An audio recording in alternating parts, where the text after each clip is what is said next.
Hello and welcome to another video for How To for Who's Due. Today we're going to address the new way to add a pedigree to our application.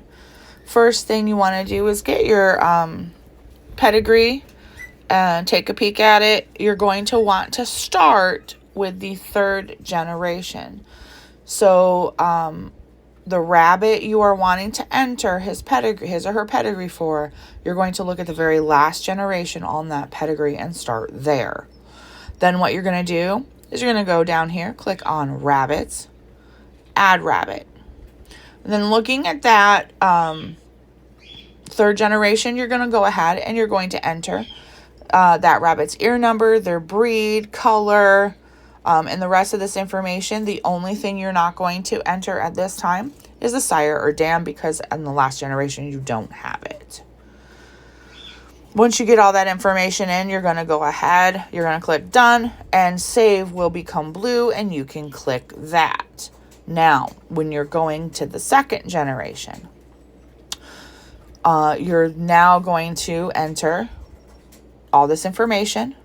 When you get down to that rabbit, sire and dam, all you got to do is click select and you'll have a list of rabbits for the sire that you can pick from. You go ahead and you click on the sire, you then click on the dam, and that'll add the third generation to this generation.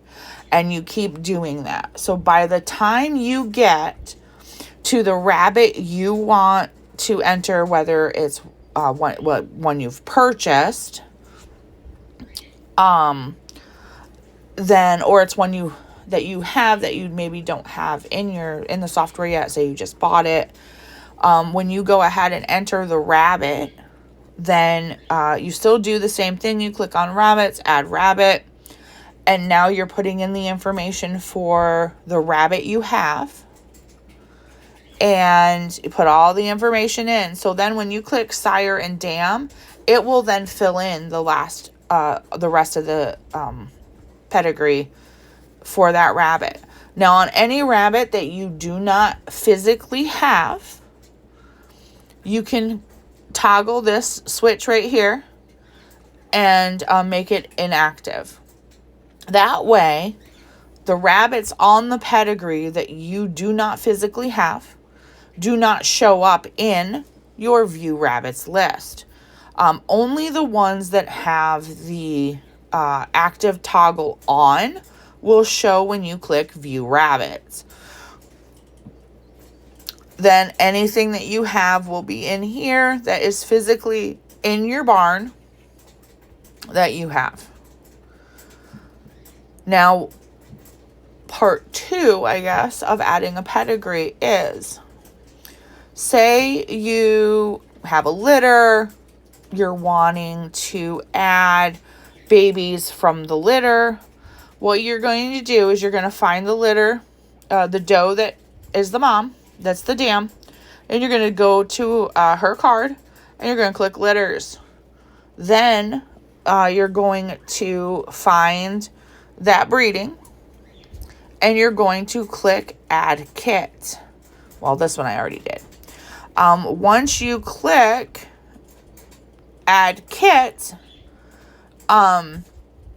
then it will pre-populate. I gotta try to find one that, there we go. So, this one here, she had, you fill in their breeding to let you know that, okay, she had this many born. Now, you cannot add a kit until you have filled out the alive. So, for instance, my doe had 7. She's got 6 that are alive. Once I have that, then the add kit does show blue so that I can now select it. You click add kit. Once you do that, you just have to enter the initial information for that baby. Sire and dam are already chosen for you. And then, because it's one that you have physically still, leave it to active. What I usually do is Once I've sold the animal, I mark it inactive. It's still in my list, my file. If I wanted to find it, I still could. But I mark it that it's no longer active in my barn. And that way there, when I'm scrolling through all my rabbits, I'm not finding ones that, yes, they were born here, but I've sold them. They're no longer here. So I'm not having to scroll through everything I've ever had. I only am scrolling through what is physically in my barn right now. I hope this helps. And as always, if you have any questions, comments, or concern, please feel free to let us know. Thanks again for choosing Who's Due.